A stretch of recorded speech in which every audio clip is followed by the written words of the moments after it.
My girlfriend demanded I babysit her sister's 3 demon children every weekend so they could go clubbing. I said no. She said step up or get out. So I got out, and then I, 29, got hit with the ultimatum 3 weeks ago on a Thursday night. My girlfriend, 27, and I had been together for 2 years, living in my condo for the past 8 months. Things were decent until her sister moved back to town 6 months ago with 3 kids, ages 3, 5, and 7. Let me be clear about these kids. I'm not exaggerating when I say they're feral. The 7-year-old threw a remote at my TV last time they visited, cracked the screen, $380 to replace. The 5-year-old colors on walls. The 3-year-old screams. Constantly. Just screams for the joy of it. Her sister doesn't discipline them.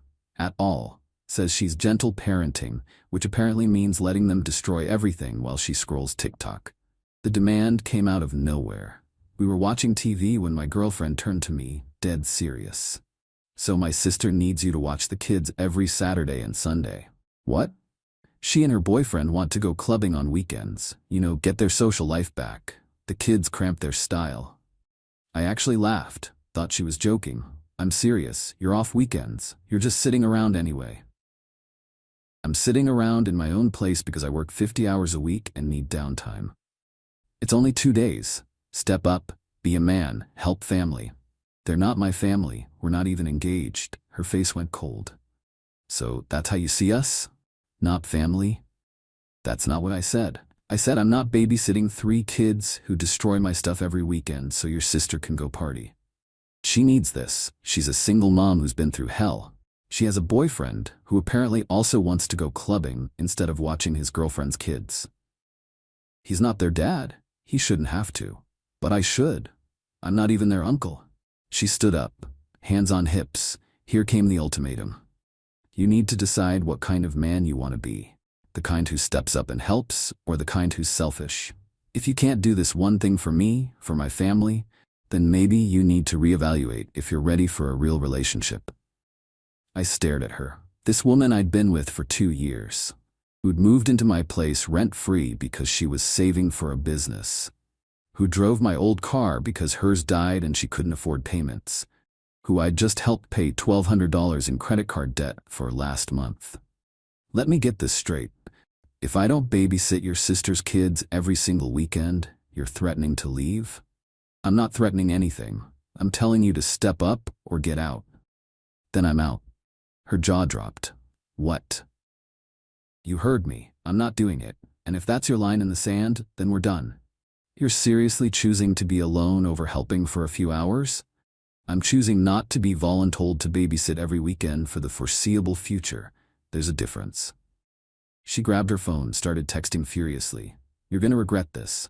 Cool, start packing your stuff. You've got till Sunday. I went to the bedroom, locked the door. Heard her on the phone immediately, presumably with her sister, voice getting louder and more hysterical. Whatever. I was done. Update 1: the weekend was a nightmare. Not because I regretted my decision, I didn't, but because of the sheer entitlement that followed. Friday morning, her sister showed up, pounding on my door at 7 a.m. I was getting ready for work. Opened the door. There she stood with all 3 kids. You need to watch them today. My boyfriend and I are going to look at apartments. No. What? Your sister doesn't live here anymore. Neither do your childcare problems. She said you guys had a fight. You'll work it out. Just watch them for today. Not happening. Goodbye. I tried to close the door. She stuck her foot in it. Are you serious right now? What kind of person refuses to help? The kind who doesn't get voluntold to provide free childcare. Move your foot. They're just kids. What's wrong with you? Your boyfriend can watch them. He lives with you. He has to work. So do I. In about 30 minutes. Move your foot. The 7-year-old chose that moment to try to run past me into my condo. I blocked him. Nope. Not today, buddy. Her sister scooped him up, glaring at me. You're an asshole. My sister deserves better. She had better. Then she tried to volunteer me as a free weekend nanny. Have a good one. Closed and locked the door. Could hear her yelling outside for another minute before she left. Got to work, texted my girlfriend. Your sister tried to drop the kids off. Don't send people to my place. Her response, you're being ridiculous. This is why we're having problems. Me. We don't have problems. We're broken up. Get your stuff by Sunday or I'm packing it myself. No response. Saturday, I changed my locks. Called a locksmith, paid $220, new deadbolt installed by noon. Also changed my garage code and gave my building's front desk explicit instructions. My ex-girlfriend is not a resident and should not be allowed up without me approving it first. Sunday at 10 a.m., doorbell rings. Building called up first. It's her sister, and their mom. I let them up. Had everything packed already. Took me most of Saturday. Her clothes, toiletries, that stupid collection of decorative pillows she insisted on, her yoga mat she never used, everything in boxes by the door. They came in, well, tried to. I blocked the entrance. Boxes are here. You can take them. Her mom started immediately. Young man, you can't just throw her out. I didn't throw her out. She gave me an ultimatum. I made a choice. Now she has until end of day to collect her belongings. My girlfriend's eyes were red. She'd been crying. For a second, I almost felt bad. Then her sister opened her mouth. This is insane. All she asked was for a little help with the kids. She demanded I babysit every single weekend indefinitely. That's not a little help. That's free labor. They're kids. You're supposed to love them like family. I'm not family. Your sister and I were dating. Past tense. Her mom jumped in. You've been together 2 years. You don't throw that away over babysitting. She threw it away when she issued an ultimatum. I just called her bluff. My ex finally spoke. Can we please talk? Alone? We can talk right here. You've got about 15 boxes to carry down. Better get started. You're not even going to listen to me? About what? How I'm selfish for having boundaries? How I should sacrifice my weekends? Nah, I'm good. Her sister stepped forward, getting in my face. You know what? You're pathetic. A real man would establish boundaries and not let people take advantage of him. Your turn to finish that sentence. She sputtered. No comeback ready. Look, I said, I'll make this simple. Everything's packed. Take it now. If anything's still here at 6 p.m., it goes to donation. Your choice. They took the boxes. Took 3 trips. Time. The whole time, her mom kept muttering about how I was making a mistake, how I'd never find anyone as good as her daughter, how family helps family. On the last trip, my ex tried one more time. I can't believe you're doing this over something so stupid. It's not stupid to you. You literally ended our relationship over it. You said step up or get out. I got out. I didn't mean. You meant it. You don't give someone an ultimatum unless you're prepared for them to choose the other option. You weren't. That's on you. They left. I deadbolted the door, checked every room, found one of her hair straighteners in the bathroom, tossed it in a box, left it in the hallway with a note. Forgot this. Felt weird the rest of the day. Not sad, exactly. More like relieved. Like I'd been carrying something heavy and finally put it down. Update 2. Week 2 is when things got properly insane. The entitlement reached levels I didn't think possible. Monday, I got a Venmo request from her sister for $400. The note said, childcare fees you would have paid. I declined it. Added my own note. That's not how any of this works. She sent another request, $600 this time. Emotional distress. Declined. Blocked her on Venmo. Tuesday, my ex started the phone campaign. Called me 23 times from different numbers. I answered the last one. You need to stop. We need to talk about the car. The car. Right. My old Honda Civic. I'd been letting her use it because her car died 8 months ago and she couldn't afford payments. Title, insurance, registration, all in my name. She'd been promising to save up and buy it from me for $3,500. What about it? I need it. For work. Then buy it. We agreed on $3,500. I'll sign the title over when you pay. I don't have $3,500. Then I guess you don't have a car. You can't just take it. I've been driving it for months. Borrowed. You've been borrowing my car. Borrowing ends when we're not together. Bring it back by Friday or I report it stolen. Stolen? It's not stolen. I've been using it. With my permission, which I'm now revoking. Friday, 5 p.m., keys in car. I hung up. She called back 14 more times. Didn't answer. Wednesday brought a new player. Her dad. He called my work number. Someone gave it to him. Probably her mom. We need to discuss your behavior. Who is this? This is my daughter's father. You owe her an apology. I don't owe anyone anything. This conversation is over. Now you listen here. I hung up. He called back. I sent it to voicemail. He left a message about respect and manning up and how his daughter deserves better. Deleted it. Thursday, the sister showed up at my building again. Building called me first. I told them not to let her up. She apparently threw a fit in the lobby. Security had to ask her to leave. She posted about it online. I know because 3 people sent me screenshots. Some rant about how I was keeping her from her sister and showing my true colors. Comments were split, half agreeing with her, half pointing out that I wasn't obligated to let anyone into my private residence. I didn't respond to the post, just screenshotted it and saved it, just in case. Friday at 3 p.m., my ex texted from yet another number. Can't bring the car today. Need more time. Me 5 p.m. Not negotiable. Her, you're being unreasonable. I need transportation. Me, Uber exists 5 p.m. Her, what if I can't make it? Me, then at 5:01 I call the police and report my vehicle stolen. Her, you wouldn't. Me, try me. 4:57 p.m., she pulled into my building's garage. I met her there. She got out, threw the keys at me. They hit the ground. You're an asshole. Keys on the ring. Leave. She stood there like she was waiting for me to, what? Apologize? Invite her up? Can we please talk? Really talk? No. You're just gonna throw away 2 years? You threw it away when you gave me an ultimatum. I'm just living with your decision. It wasn't an ultimatum. I just needed you to step up or get out. Your exact words. I got out. She started crying. Real tears this time, not the manipulative kind. I miss you. I miss us. Can't we work this out? Work what out? You want me to babysit every weekend? I don't. That's not something you compromise on. Maybe just some weekends? No weekends. 0 weekends. I'm not free childcare for your sister's lifestyle choices. She needs help. Then she should ask her boyfriend or your parents or hire a babysitter, not volunteer her sister's boyfriend. Ex-boyfriend, she said quietly. Right. Ex, because you made a choice. Now live with it. I got in the car, started it. She stood there in my rearview mirror, crying, drove away, felt nothing. That's when I knew it was really over. Update 3, final. 3 weeks out. Time for the resolution.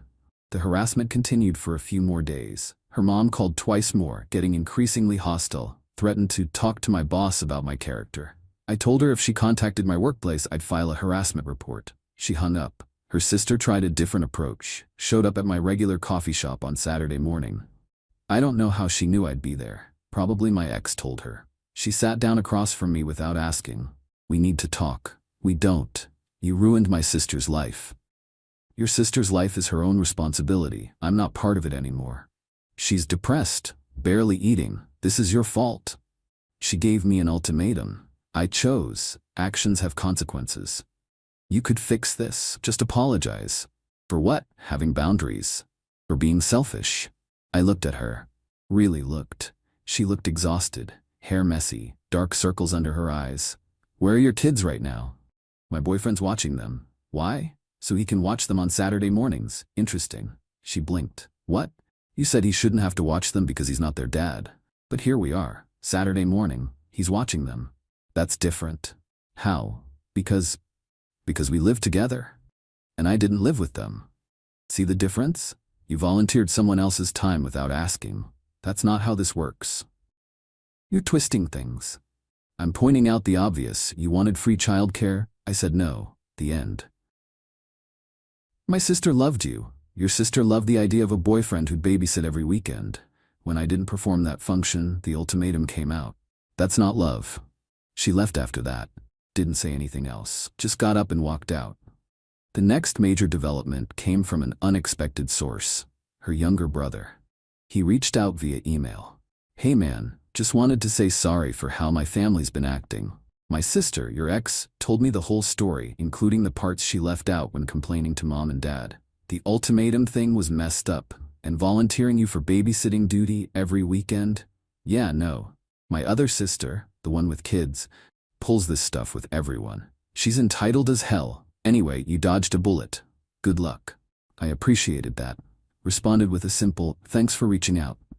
But the real conclusion came 2 days ago. I was at the grocery store when I ran into her. My ex, she was with some guy. Not her sister's boyfriend, someone new. We made eye contact. She looked away fast, kept walking. The guy with her didn't even notice. That's when it hit me. She'd already moved on, or was trying to, and I realized So had I.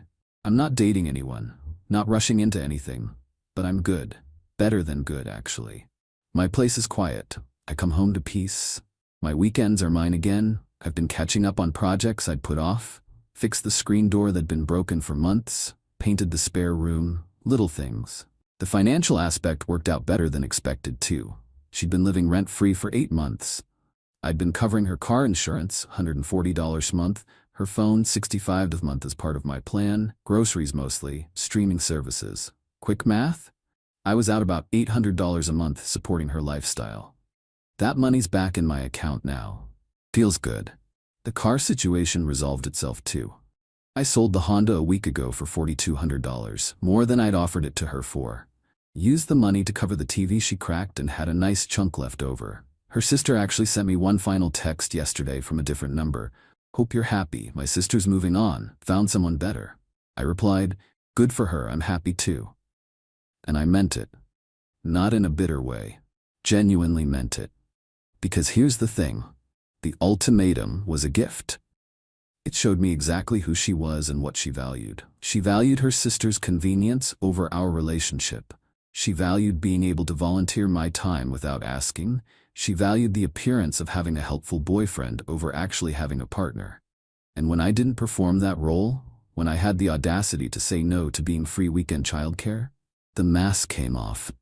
The entitlement wasn't just her. It was the whole family system. Sister expecting everyone to accommodate her lifestyle. Mom backing her up. Dad calling my work.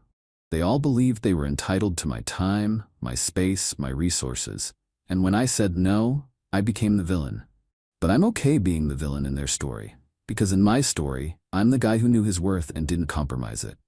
Would things have been different if she'd asked instead of demanded? Maybe. If she'd said, "Hey, my sister's struggling, could you help out once in a while?" I might have said yes occasionally. Emphasis on occasionally and voluntarily.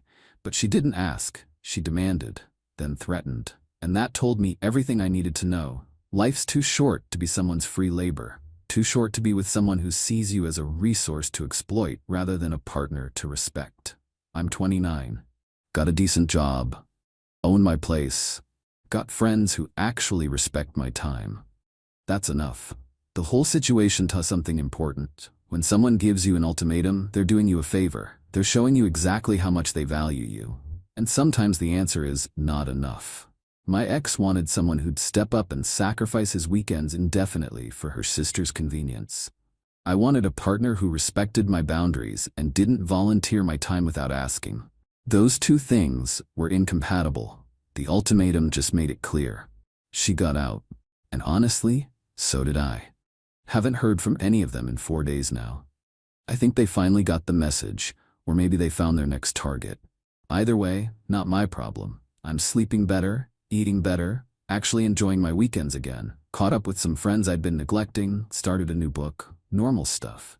And you know what? It's nice. Really nice. So to anyone dealing with similar situations, trust your gut. If someone tries to volunteer you for major ongoing commitments without asking, that's a red flag. If they respond to your boundary with an ultimatum, that's a bigger red flag. If they get their family involved to pressure you, that's the whole dang flag factory. You're allowed to say no. You're allowed to have boundaries. You're allowed to walk away from ultimatums. And if that makes you the bad guy in their story, so be it. Better to be the bad guy in someone else's story than the doormat in your own. End of update. End of situation. On to better things.